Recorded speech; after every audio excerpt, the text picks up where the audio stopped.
Bonjour et bienvenue à tout le monde. Nous sommes très heureux de vous retrouver aujourd'hui pour notre webinaire Comment sécuriser ses placements. Comme toujours, nous allons attendre encore un petit peu le temps que l'image se stabilise et surtout le temps que tous les participants arrivent. En attendant, quelques petits rappels. Bon, je pense que tout le monde a déjà retrouvé le chat, donc n'hésitez pas à réagir, nous dire bonjour. Bon, super, il y en a plein de personnes. Bonjour, bonjour, bonjour à tout le monde. Euh, Vous pouvez réagir donc dans le chat si jamais il y a quelque chose qui ne marche pas. Ça ne devrait pas être le cas. Nous sommes avec Victoria qui assure toute la partie technique et qui pourra vous répondre lors de notre présentation. Et vous pouvez également mettre la présentation en mode plein écran avec une petite icône carrée en bas à droite. Et pour rappel, nous allons également diffuser des sondages. L'idée, c'est vraiment de rendre cet échange interactif. Donc, s'il vous plaît, n'hésitez pas à réagir dans le chat et de partager aussi vos idées et vos pensées. Je pense que nous allons commencer. Donc, vraiment, bienvenue à notre webinaire Comment sécuriser ses placements grâce au suivi candidat. Tout d'abord, nous allons nous présenter. Bon, pour tous ceux qui ne me connaissent encore pas, je suis Katerina Voltric. Je suis en charge d'accompagnement des cabinets de recrutement qui collaborent avec Hunted depuis 2017 maintenant. Et auparavant, j'ai passé 4 ans et demi au sein des cabinets de recrutement internationaux. Et pour la première fois, aujourd'hui, je suis avec Rodolphe Lemarié. Bonjour à tous, donc je me présente, Rodolphe Lemarié. J'ai rejoint Hunted en septembre pour le développement du marché suisse. Je suis là pour développer donc, le marché, comme je le disais, et accompagner nos clients localement. Avant cela, j'ai fait 5 ans dans l'executive search, où je travaillais sur les marchés suisses et luxembourgeois, dans la finance et le droit. Aujourd'hui, nous allons voir, comme indiqué dans le titre, comment sécuriser les placements, éviter les processus non aboutis et les candidats non placés grâce au suivi et accompagnement des candidats. Nous allons voir un peu plus en détail que d'habitude vraiment quelles sont les actions à mener pour éviter ou en tout cas diminuer les refus de propositions. Donc, on va parler des entretiens, de toute la partie suivie pendant le process, la négociation avec les candidats, et aussi en quoi la plateforme Hunted évolue et répond aussi à ses besoins. Et comme d'habitude, à la fin, nous prendrons le temps pour toutes vos questions. Donc, vous pouvez toujours, comme je disais, réagir dans le chat et poser vos questions maintenant. Par contre, pour ne pas nous arrêter tout le temps, nous allons tendance plutôt à regarder l'émission à la fin. C'est important de préciser les raisons pour lesquelles nous sommes ici aujourd'hui. Depuis l'année 2020, nous remarquons une augmentation considérable, malheureusement, des propositions refusées. C'est un constat qui a été validé par différents confrères, aussi bien les entreprises qui recrutent que les cabinets de recrutement. Selon le secteur et le métier, les chiffres peuvent changer, mais en tout cas, le nombre de propositions refusées a augmenté et peut aller jusqu'à 50%. Les métiers les plus touchés, en tout cas ce que nous avons pu constater ou entendre, c'était les différents profils des commerciaux, techniciens de tout type, mais aussi des profils plus hauts, les profils exécutifs et C-level. Mais malheureusement, ce n'est pas tout. La hausse des back-out existe aussi. Et pour rappel, les back-out, c'est un terme un petit peu anglais, mais je n'ai pas réussi à trouver la meilleure manière de le dire. Donc, en gros, ce sont tous les candidats qui soit ne se présentent pas le jour d'intégration ou ceux qui ne passent pas les périodes d'essai. Donc, en gros, ce sont les candidats qu'on doit remplacer. D'ailleurs, si vous avez un meilleur terme, nous sommes preneurs, n'hésitez pas à nous l'indiquer. Et d'ailleurs, aussi, petite question, est-ce que vous, de votre côté, c'est aussi un constat que vous avez remarqué? Est-ce que de votre côté, il y a aussi le nombre de propositions refusées ou de back-out qui augmente? Alors, du coup, l'objectif de ce webinaire, c'est d'un côté vraiment vous donner plus de visibilité sur les tendances de marché, donner quelques retours de nos clients, mais surtout partager l'expérience et les méthodes qui normalement permettront quand même d'améliorer le suivi de candidats et surtout augmenter le nombre de placements. Et encore une fois, ce sont des choses qu'on connaît, qu'on a pu faire notamment lors de nos expériences dans les cabinets de recrutement, mais ce n'est pas, le marche parfaite à suivre. N'hésitez pas, encore une fois, à réagir et surtout de conseiller à nous et aux autres consultants, participants d'autres méthodes, d'autres idées pour que tous ensemble, vraiment, on combat cette problématique et on arrive à placer vraiment maximum de candidats. Rodolphe, je te laisse. Donc, on va entrer dans le vif du sujet. On va rentrer sur directement ce qu'on peut faire lors du premier entretien pour assurer un meilleur suivi, une meilleure tenue, un closing de notre candidat, ce qui en fait va main dans la main, le suivi et la tenue, mais qui se prépare vraiment dès le premier échange. C'est vraiment indispensable d'aller récupérer un maximum d'informations. Donc, on va chercher à faire parler notre candidat. Comment on va faire ça? On va faire une qualification détaillée où on va démarrer avec des questions ouvertes, chercher à faire développer notre candidat. Dis-moi qui tu es, dis-moi qu'est-ce que tu fais, pourquoi est-ce que tu es à la recherche d'un nouveau poste. Et ensuite, on va aller le diriger avec des questions plus factuelles. Quel est ton package salarial? Quel est ton salaire fixe? Et ensuite, finalement, on va aller closer notre candidat. On va aller chercher à boucler un petit peu tout ça, verrouiller tout ça avec des questions donc fermées, des questions qui vont se répondre par oui ou par non, très simplement. Donc, on est bien d'accord, si on arrive à décrocher une offre à temps et temps, tu es prêt à l'accepter, oui ou non. On va ensuite aller chercher un petit peu de flexibilité. L'idée, c'est de préparer de la marge de manœuvre pour la négociation. On va aller le challenger, en fait, sur les différents éléments qu'il nous a mis en avant. Encore une fois, notamment sur la rémunération, on peut aller challenger, voilà, quelles sont ses attentes. Le salaire souhaité n'est pas forcément le même que le salaire minimum prêt à accepter. Donc, c'est quelque chose qu'on doit aller tacler un petit peu, qu'on doit aller challenger, comme je le disais. On va aussi se rappeler de vraiment contrôler tous les variables. Lors de ce premier entretien, on doit s'assurer de connaître un maximum sur notre candidat et préparer, en fait, s'assurer qu'il n'y ait pas de surprise lors du processus et surtout sur la fin, sur le closing, lorsqu'on reçoit une offre. Et pour contrôler ces variables, il faut vraiment penser à tout. On va préparer la contre-offre. On va penser, par exemple, dans le cas d'une relocalisation, au conjoint ou à la conjointe qui va être tout aussi impliqué dans cette décision. C'est quelque chose qu'on va préparer en amont et qu'on ne prépare pas une fois qu'on a une offre et qu'on ne va pas créer de délais supplémentaires lors du process ou sur la fin. On va aussi, encore une fois, on parle de suivi, donc c'est vraiment l'idée du webinaire. On va préparer ce suivi avec le candidat.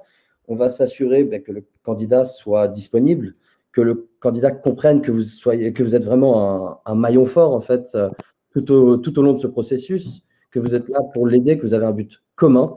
Donc, assurez-vous de lui dire d'être joignable, de vous tenir au courant, de venir vous donner des feedbacks dès qu'il sort de ses rendez-vous, etc., etc.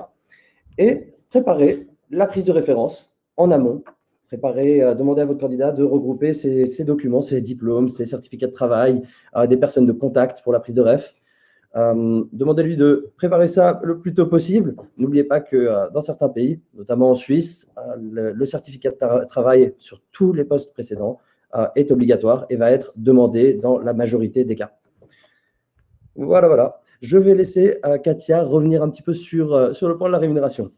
Tout à fait. On voulait s'arrêter un peu plus en détail sur la partie rémunération, notamment sur le fait de ne pas révéler les détails exacts de la fourchette au candidat.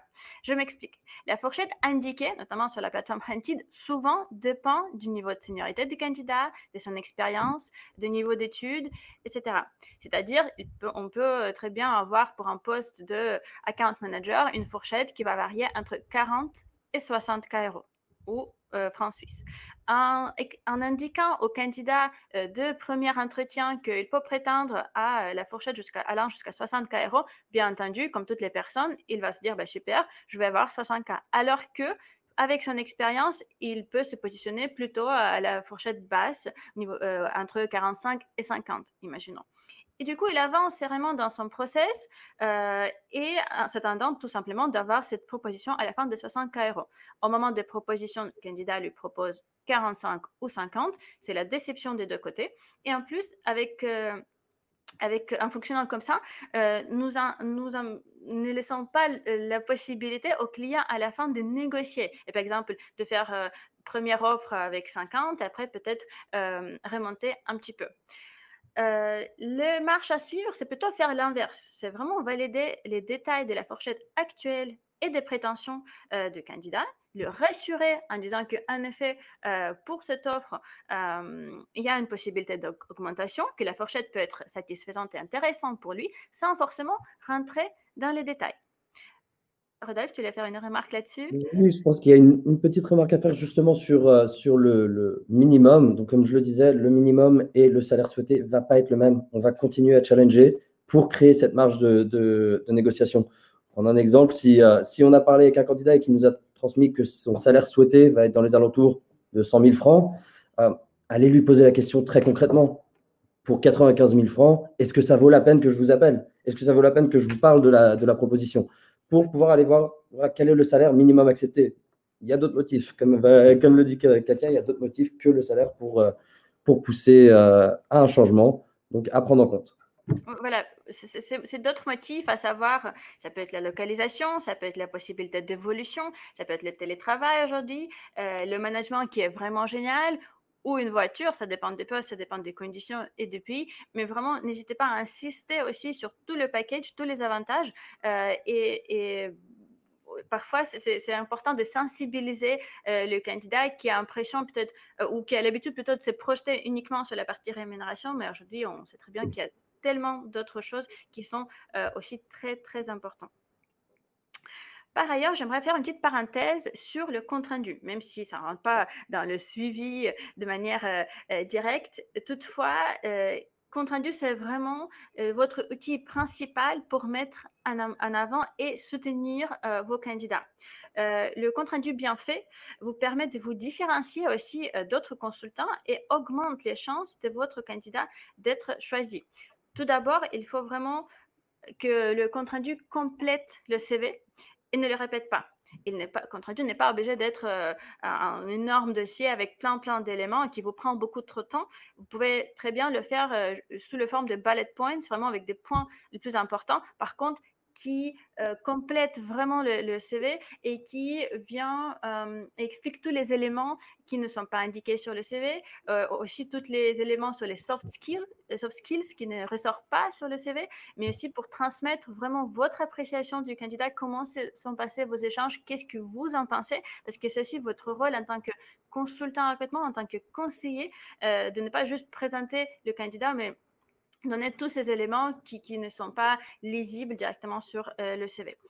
Aussi, je m'arrête un petit peu sur les points incontournables. Je pense que tout le monde a vu, on insiste pas mal sur cette partie, sur chaque mission, sur chaque descriptif de poste visible sur la plateforme Hunted. C'est quelque chose qu'on définit, pour rappel, ensemble avec le client et ce sont vraiment les must-have sans lesquels les clients ne souhaitent pas recevoir des candidats. D'accord? C'est fait aussi pour gagner du temps de tout le monde. Donc, si ce sont des éléments qui sont aussi importants mais qui ne ressortent pas du tout dans le CV, n'oubliez pas de bien les renseigner sur le compte rendu. Aujourd'hui, nous avons fait évoluer notre webinaire, notre formulaire de présentation des candidats depuis quelques mois et c'est aussi nous avons nous avons laissé un champ exprès pour ce point incontournable. Donc, encore une fois, en 2 mots, pas forcément une nécessité de mettre de trop longues phrases, mais rapidement revenir sur chaque point incontournable demandé par le client. On sait aussi que les comptes rendus bien faits peuvent éviter les allers-retours pour poser des questions et du coup peuvent rendre les process plus rapides et les délais plus courts. Petit dernier rappel, c'est vraiment attention au CV que vous présentez. Assurez-vous qu'il est bien lisible, qu'il n'y a pas faute d'orthographe. Ça, c'est quelque chose qui peut être vraiment, vraiment très important et surtout qui peut tout simplement faire… j'ai du mal à parler aujourd'hui, c'est horrible. Je suis désolée. Du coup, les fautes d'orthographe, vraiment sont très importants et peuvent jouer vraiment contre votre candidat. Donc, n'hésitez pas à bien relire le CV de la même manière pour la photo. Si on voit qu'il y a la photo à la plage, au bar, dans la voiture, c'est pas quelque chose qui est forcément valorisant pour les candidats. Donc, n'hésitez vraiment pas à lui conseiller de refaire rapidement son CV pour encore une fois augmenter ses chances. Donc, comme disait Katharina à l'instant, vous êtes là pour être conseiller auprès du client. C'est une première étape où vous pouvez démontrer justement votre valeur, votre force de proposition en tant que conseiller, c'est pendant ce compte-rendu. Mais après, tout au long du suivi aussi, c'est vraiment votre mission de venir conseiller votre client. Donc, vous avez préparé votre candidat à un suivi rapproché pendant le processus, lui montrant vraiment que vous êtes là pour l'accompagner. Et vous allez donc chercher votre feedback immédiatement, dès la sortie de chaque rendez-vous. Bon, dans la mesure du possible, bien sûr, mais encore une fois, vous devez préparer votre candidat et vous assurer que vous n'ayez pas à lui courir après. C'est le candidat qui devrait venir vers vous en sortant d'entretien, parce que vous ne pouvez pas savoir quand il a terminé. Vous passez un petit coup de fil, vous dire comment ça s'est déroulé, un feedback le plus vite possible, le plus frais possible. N'hésitez pas à lui envoyer un petit texto avant qu'il entre en entretien, lui rappelant d'une part qu'il a un entretien, s'assurant qu'il se présente, mais aussi en lui rappelant de vous passer un petit coup de téléphone en sortant. On va à nouveau chercher à formuler nos questions pour tirer un maximum d'informations lors de chacun de ces points de suivi. S'il vous plaît, on ne se limite pas à comment ça s'est passé.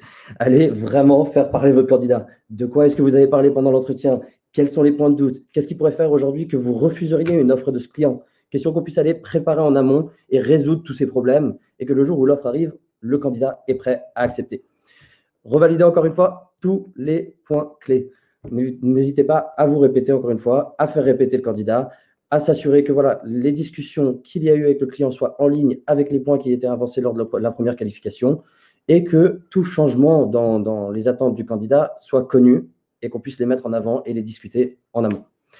Et transmettez forcément ce feedback au client. C'est là qu'on va faire justement preuve de notre capacité de conseiller. C'est là où on va engager l'échange avec le client. Vous avez un chat mis à disposition sur chacun des profils présentés pour ce but-là exactement, pour pouvoir vous permettre de communiquer ouvertement avec le client, pouvoir lui transmettre ce feedback, pouvoir échanger et tacler tous ces potentielles problématiques.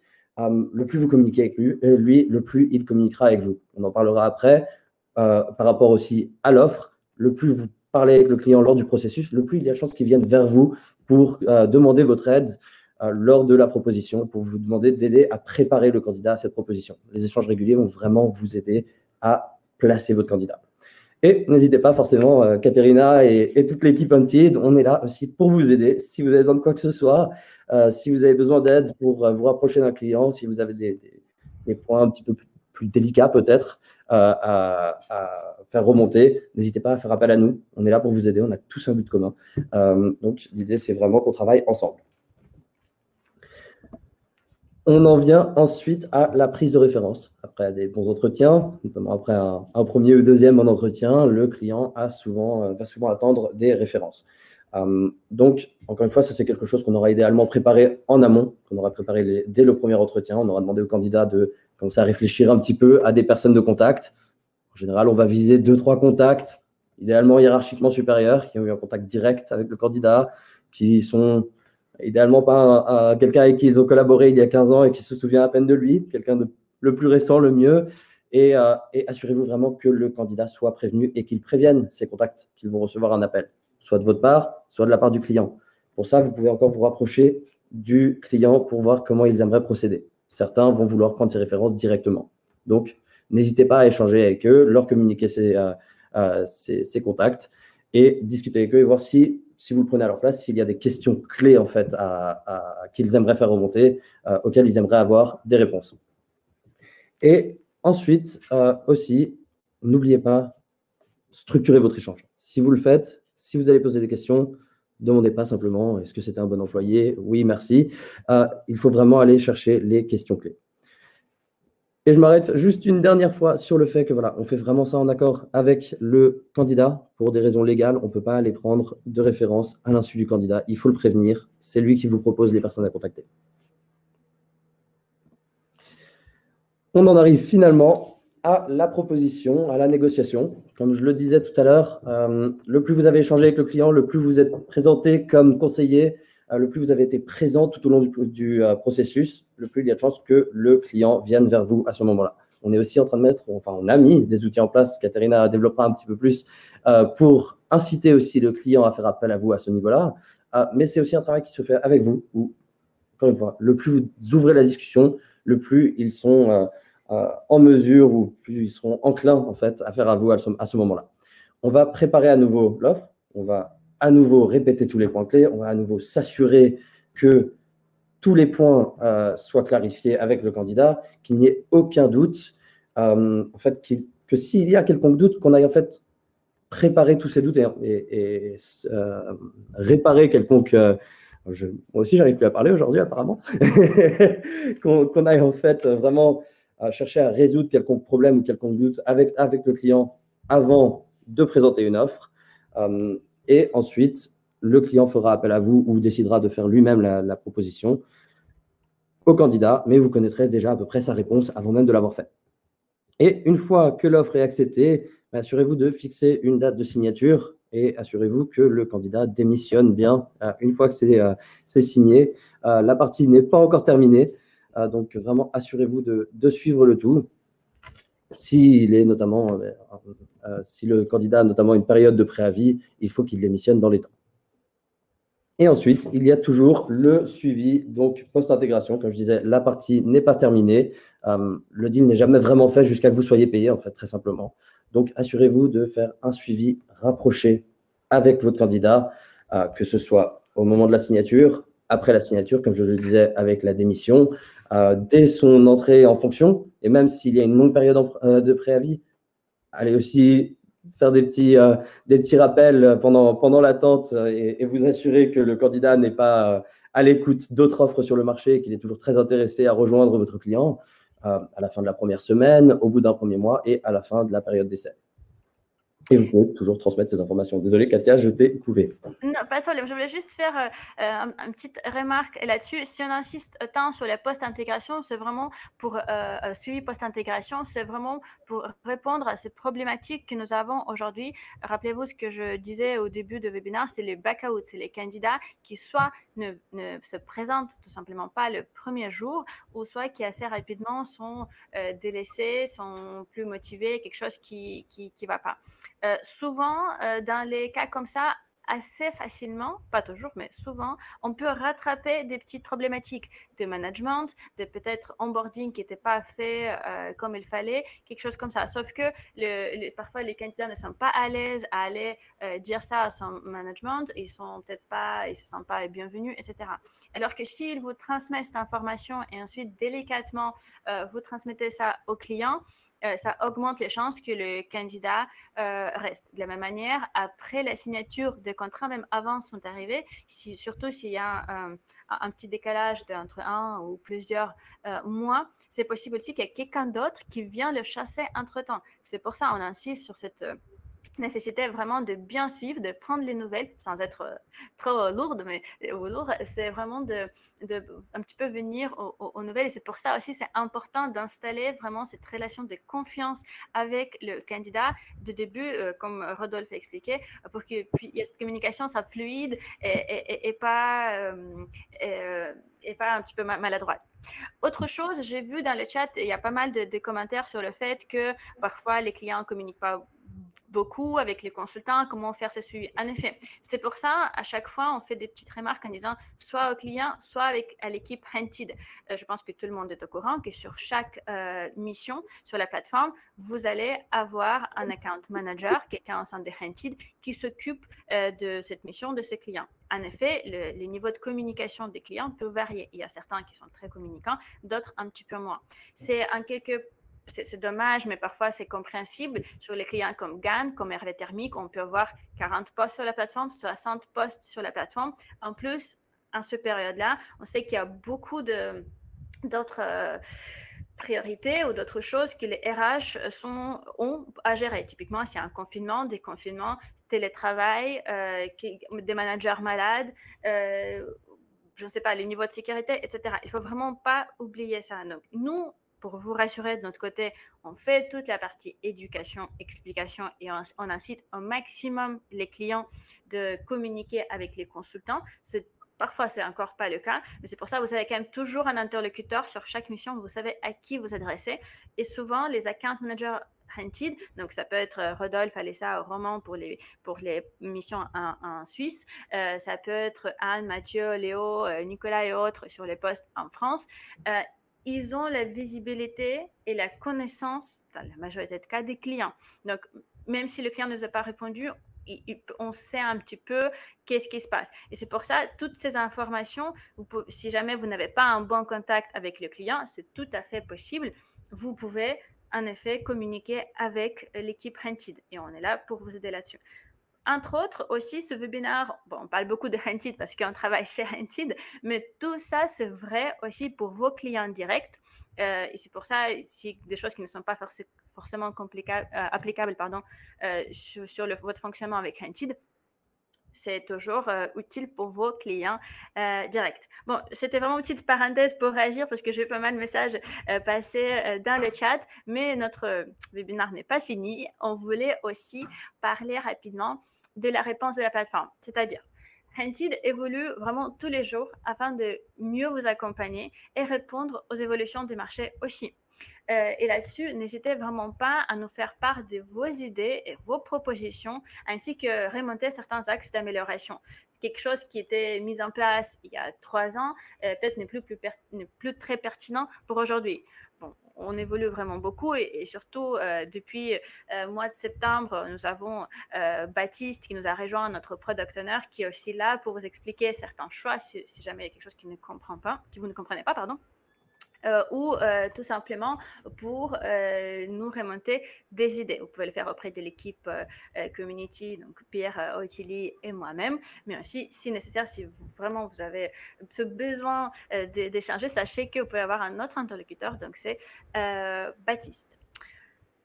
Voici quelques nouvelles fonctionnalités qui ont été mises en place depuis quelques mois. Et d'ailleurs, on vient de mettre un petit sondage pour savoir est-ce que vous vous rendez compte, est-ce que vous remarquez de ces changements qui arrivent sur la plateforme? Parce que c'est vrai qu'aujourd'hui, ça s'est accéléré un petit peu aussi et il y a beaucoup de changements qui arrivent tous les jours. Donc, je pense que tout le monde qui est assez actif sur la plateforme, vous avez pu constater la possibilité de mettre les candidatures en brouillon. Donc aujourd'hui, si jamais vous êtes en train de présenter une candidature et à un moment vous vous rendez compte qu'il vous manque d'informations ou tout simplement vous avez un autre candidat qui vous appelle, le travail ne sera pas perdu. Vous pouvez tout simplement sauvegarder ce que vous étiez en train de mettre et revenir sur la candidature plus tard. Les brouillons sont retrouvables dans l'onglet Mes candidats, pour rappel. Mais au-delà de ça, il y a aussi d'autres fonctionnalités qui sont mises en place qui sont justement là pour répondre à ces problématiques, comment mieux suivre des candidats. Donc, il y a les petits formulaires qui sont là et je vais revenir plus en détail dans les prochains slides sur la partie suivi de l'entretien. Désormais, les clients peuvent vous envoyer les détails de la proposition. Il y a aussi un petit formulaire de prise de référence qui est accessible désormais. Et quelque chose qui est à venir, c'est vraiment sur la partie rémunération. Il y a la possibilité de mettre différentes devises qui ne sont pas les mêmes que sur, par exemple, le descriptif de poste, mais aussi mettre d'autres détails d'avantages, typiquement tout ce qui n'est pas chiffré, tout ce qui n'est pas une rémunération pure, mais vraiment tous les autres avantages à côté.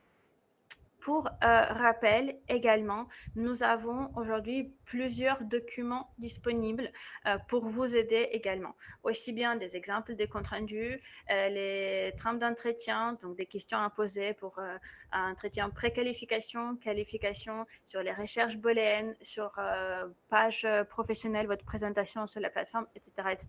Et on continue aussi à enrichir cette bibliothèque. Donc, n'hésitez pas aussi à nous solliciter pour ce genre d'éléments. On les garde pour nous et on ne les envoie pas à tout le monde de manière naturelle parce qu'aujourd'hui, on travaille quand même avec des professionnels de recrutement. Donc, voilà, on n'est pas là pour vous former. Par contre, on sait aussi que nos consultants partenaires, les cabinets partenaires ont des formations différentes, des méthodes différentes, des backgrounds différents. Donc, c'est pour ça aussi, si nécessaire, nous sommes là pour vous aider. Par contre, on n'insiste pas sur cette partie formation parce qu'on n'est pas là pour ça non plus. Du coup, pour revenir un petit peu plus, pour vous montrer plus concrètement à quoi est-ce que rassemblent les différentes nouvelles fonctionnalités. Donc aujourd'hui, suite à chaque entretien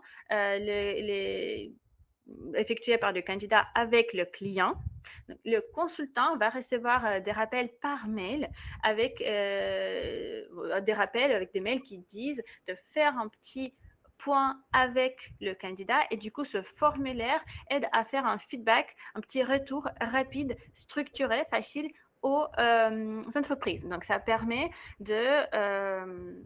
d'avoir ce réflexe, on vous aide, on vous le formalise pour donner vraiment les retours rapides, réactifs aux clients suite à l'entretien. Et c'est aussi en partie, on répond, je pense, à cette problématique où le client ne communique pas beaucoup avec des consultants. Encore une fois, c'est le cas sur certaines missions, mais pensez que si le consultant ne fait pas du tout de suivi et si son suivi se résume en fait, qu'est-ce que vous en pensez de ces candidats, comment ça s'est passé, voilà, le client dit bon, il n'y a pas une grande valeur ajoutée, le compte rendu n'était pas forcément bien fait, il n'y a pas de détails, je ne vois pas d'intérêt à échanger avec le consultant. D'accord? Donc, en fait, on sait que ça peut être parfois délicat et ça peut être un petit peu frustrant, on comprend, mais par contre, en faisant votre travail en étant irréprochable, vous augmentez aussi et on apprend aussi tous ensemble, on incite les clients à communiquer avec nous. Donc ça, c'était pour juste vous montrer un petit modèle de suivi post-entretien. Autre chose sur la prise de référence, donc Rodolphe s'arrêtait pas mal. Ça, c'était pour vous montrer que avec la plateforme, on répond vraiment à ces problématiques. Donc, ça, c'est, pour rappel, donc, le client aujourd'hui peut, pour un candidat en statut entretien, demander au consultant par mail de réaliser la prise de référence. Et le consultant est alors chargé d'identifier le contact de référence, de mener cet entretien de prise de référence et de transmettre les informations au client.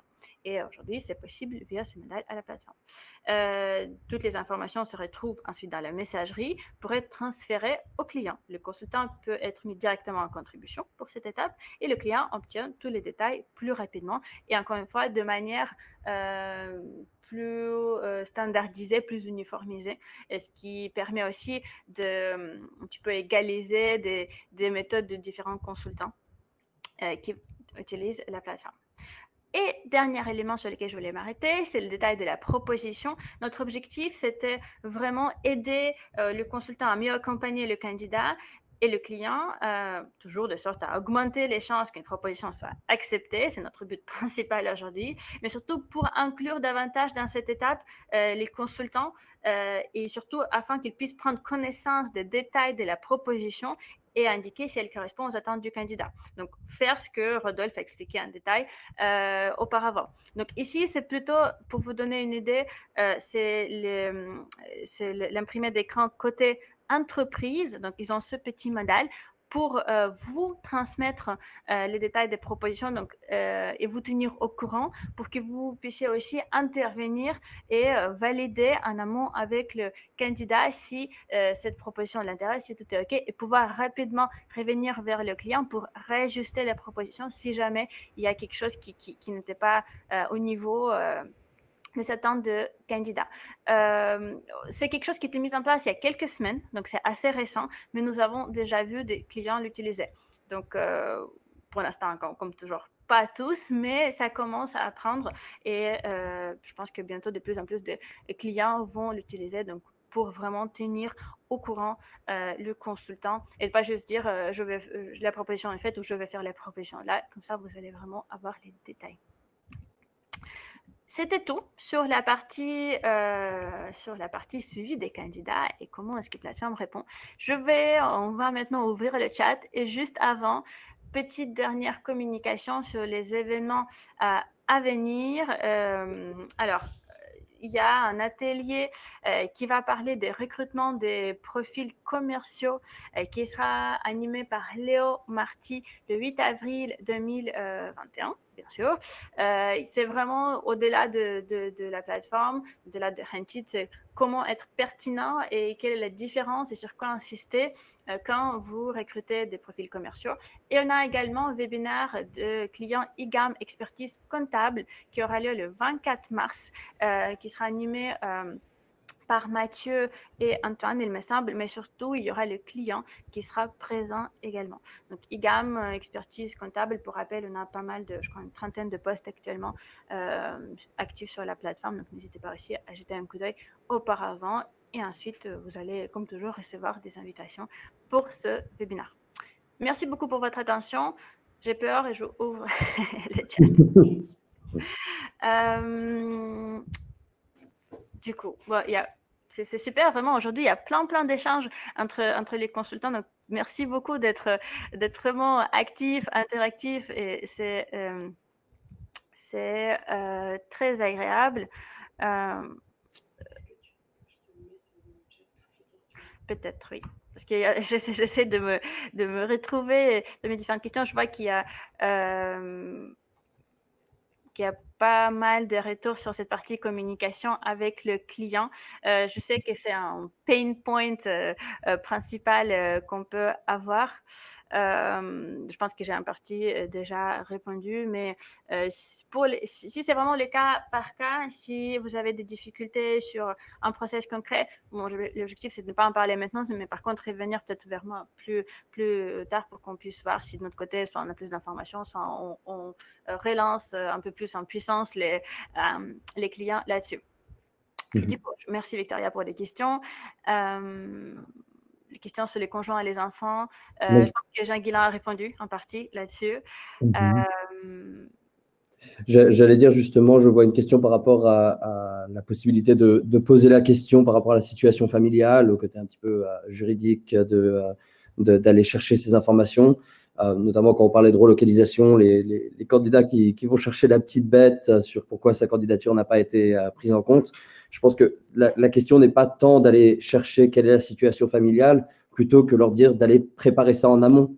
Moi, ce que je disais très souvent à mes candidats quand je pensais notamment à une relocalisation ou même à des candidats qui vont devoir faire des allers-retours de plus d'une heure par jour alors qu'ils ne le faisaient pas auparavant, c'est de dire, voilà, je ne connais pas exactement votre situation familiale. Par contre, je vous invite à en discuter avec votre conjoint ou votre conjointe si vous en avez une, ou si, par exemple, vous devez faire des allers-retours plus longs, je ne sais pas si quelqu'un doit aller déposer, si c'est vous qui déposez les enfants, si vous en avez aujourd'hui le matin à l'école, est-ce que vous en avez parlé? Est-ce que vous savez un petit peu comment vous allez gérer ça dans un changement de poste? C'est pas, en fait, qu'on ne va pas considérer sa candidature, c'est plutôt est-ce que vous êtes prêt vous-même à faire ce changement? Est-ce que vous avez pensé à tout? Donc, je pense qu'on ne va pas en fait tacler des points trop sensibles de ce côté-là. J'ai vu un lien jury-travail. Voilà, on ne va pas aller poser des questions sur les vues politiques du candidat, sur les origines de celui-ci, sur la religion ou autre. C'est vraiment plus dire, est-ce que vous vous êtes préparé à ce changement? Tout à fait. Le but, c'est toujours rester professionnel, respecter toute la vie privée, toutes les choses qui ne nous concernent pas. Mais par contre, en effet, les petites questions comme pensez-vous le temps que vous allez mettre pour ramener votre fils à la crèche, etc. Parce que parfois, ce sont tous ces petits éléments auxquels on pense, les candidats ne pensent pas forcément et qui jouent derrière contre nous à la fin.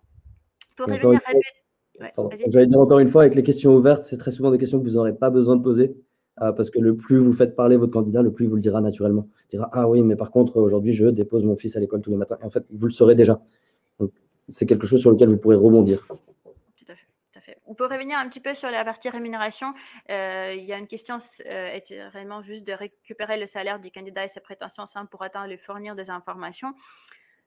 Je pense que je me suis arrêtée pas mal sur cette question. Je sais que ça va paraître pas évident, et bien entendu, l'idée c'est de ne pas dire au candidat je vous dis rien, mais c'est vraiment soit de rester super vague et peut-être indiquer la fourchette, mais dans ce cas-là, dire vraiment que la fourchette est très large et dépend vraiment du niveau pas de rémunération, mais de seniorité, d'expertise, d'expérience des candidats, et que le client peut être ouvert, parce que c'est vraiment, en fait, on sous-entend souvent, et c'est ce que les candidats, en tout cas ce qu'on a vu avec l'expérience, que le candidat entend, c'est ce qu'il veut attendre. Il entend, OK, vraiment la fourchette haute, et du coup, dans sa tête, il avance pour cette fourchette haute. Encore une fois, et à la fin, on empêche le client de négocier et de faire sa proposition de manière de manière qu'elle soit acceptée. Donc, l'idée, c'est de rester vague, en tout cas de ne pas partager tous les détails exacts et plutôt laisser au client de le faire parce que parfois, ça peut aussi être l'inverse.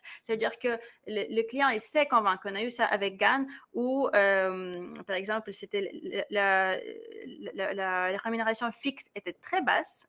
C'était vraiment au-dessus du marché. Par contre, il y avait tellement de variables, d'avantages et de possibilités de progression et le client il sait expliquer ça, il sait montrer, projeter le candidat, alors que le consultant peut-être n'a pas tous les clés pour le faire. Et donc, si on donne ça immédiatement, le candidat va dire non, mais ça m'intéresse absolument pas, c'est trop bas. Alors qu'en vrai, au final, le package était très, très intéressant. Donc, c'est vraiment laisser le client plutôt manager cette partie-là, faire en sorte que le candidat soit intéressé et pas l'empêcher de le faire en donnant trop de détails. Maintenant, si vraiment le candidat insiste, ça arrive aussi. Bien entendu, vous pouvez lui donner certaines informations, mais l'idée, c'est vraiment insister à ce moment-là que la rémunération va quand même dépendre de profil de seniorité et aussi selon certaines grilles de rémunération qui existent dans certains grands groupes. Voilà. C'est surtout de ne pas créer de malcompréhension de certaines choses. Alors, comment on fait quand le candidat ne répond plus en post-intégration? Rodolphe, est-ce que tu as une idée? Alors, moi, je pense que encore une fois, c'est quelque chose qui construit au long du process. Si vous l'avez instauré dans une habitude de communiquer avec vous, de toute façon, ça sera déjà plus facile. Et encore une fois, c'est toujours une question de préparation. Félicitations, vous avez eu un nouveau poste.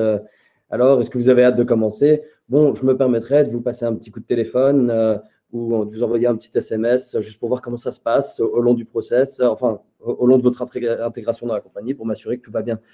Et généralement, s'ils sont prévenus, il y a plus de chances qu'ils vous répondent. C'est créer une certaine relation avec votre candidat au long du process aussi.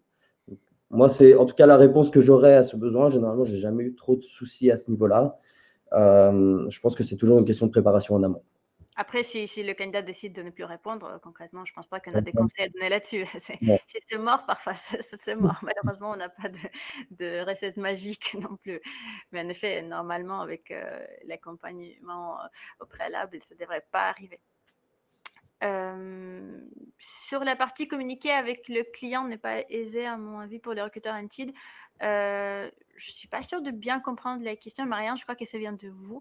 Si peut-être vous pouvez développer un petit peu plus. En tout cas, notre but, si je comprends bien la question, c'est faire en sorte qu'il y a bien une communication avec le client. Ma parenthèse sur l'account manager Indeed, c'était juste pour dire qu'il y a quelqu'un en plus qui est là pour vous accompagner. Et si jamais il y a un manque d'informations, manque de communication de la part des clients, nous sommes là pour faire en sorte que vous avez quand même un maximum d'informations. Par contre, dans notre modèle parfait d'Indeed, l'idée, et c'est aussi le cas, et c'est là où il y a peut-être différence entre les clients qui sont nos partenaires dans la durée depuis un moment qu'on connaît un peu mieux. Pour rappel, vous avez des petites étiquettes qui vous l'indiquent sur chaque mission. Vous savez qui sont les candidats, les clients partenaires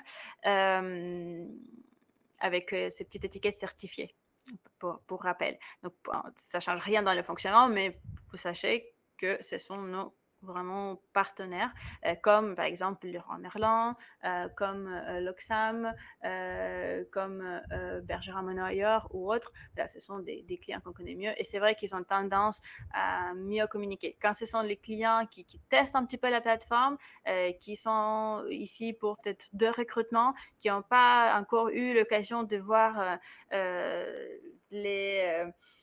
toute la magie et toutes les expertises de nos consultants partenaires, en effet, parfois, ils ont tendance à penser que c'est un outil digital. Du coup, ils sont pas là trop pour donner leur retour. Voilà. En tout cas, nous, on arrive, on fait encore une fois le max pour que ce soit le cas. Est-ce qu'il y a d'autres questions? Quoi que ce soit qu'on aurait peut-être manqué. A priori, non. N'hésitez pas à remettre votre question si on n'a pas répondu. Ce n'était pas exprès. C'est juste que pour une fois, il y a vraiment beaucoup de messages. Ça fait plaisir. Dans tous les cas, pour rappel, nous restons à votre disposition. Vous avez mes coordonnées qui sont affichées sur l'écran. Il y a également Pierre et Ottilie qui sont avec moi dans l'équipe Community, donc qui vous aident vraiment tout au long de votre utilisation de la plateforme aussi pour vous aider à choisir les clients communiquent le mieux, qui sont le plus réactifs, avec plus de potentiel, par exemple. Et Mhm. sinon, toutes les équipes commerciales aussi à votre disposition pour vous donner plus de détails par rapport aux missions elles-mêmes. Je pense qu'on va s'arrêter là. Merci beaucoup à tout le monde. Merci C'était à un tous. plaisir de vous retrouver et on vous dit à très bientôt.